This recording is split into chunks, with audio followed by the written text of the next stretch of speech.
C'est un visage bien connu du petit écran et bien inscrit sur les pages sportives du Cameroun, celui de Joseph-Antoine Bell. Il est porté à la tête du comité d'orientation de l'ONIES, Office national des infrastructures et équipements sportifs du Cameroun. Sur un décret du chef de l'État, l'expression de la très haute confiance du président de la République, Paul Biya. Le mythique homme enregistre à son compteur 70 sélections avec les Lions indomptables du Cameroun. Son palmarès impressionnant n'a pas écorché les vertus de l'homme. Le vieux lion, toujours aussi lucide, modeste et transparent, n'est pas moins reconnaissant que le reste des Camerounais. Il y a une chose à côté de ce que vient de faire le chef de l'État, c'est que oui, les gens du foot, les hommes du foot, le football camerounais ne m'a jamais rien reconnu. C'est vrai, le football camerounais m'a même radié.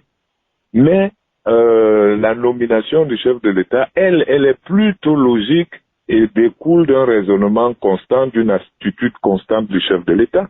Les gens devraient en réalité être rassurés que Joseph-Antoine Bell restera celui qu'on a connu. Donc, si vous pensez qu'il est rigoureux, si vous pensez qu'il est transparent, eh bien, il estime qu'on l'a choisi pour ça et qu'il ne doit pas décevoir le chef de l'État. Il doit rester le Joseph-Antoine Bell que le chef de l'État a cru voir depuis les premières heures. Et ce n'est pas au vieux singe d'apprendre les grimaces. Joseph-Antoine Bell traîne avec lui une expérience digne de sa casquette et de sa réputation. Après ses nombreux exploits au Cameroun, en Égypte, en Côte d'Ivoire et en France, le meilleur gardien de la Coupe d'Afrique des Nations 1984 et 1988 est plus que jamais déterminé à apporter sa noble contribution au sport camerounais.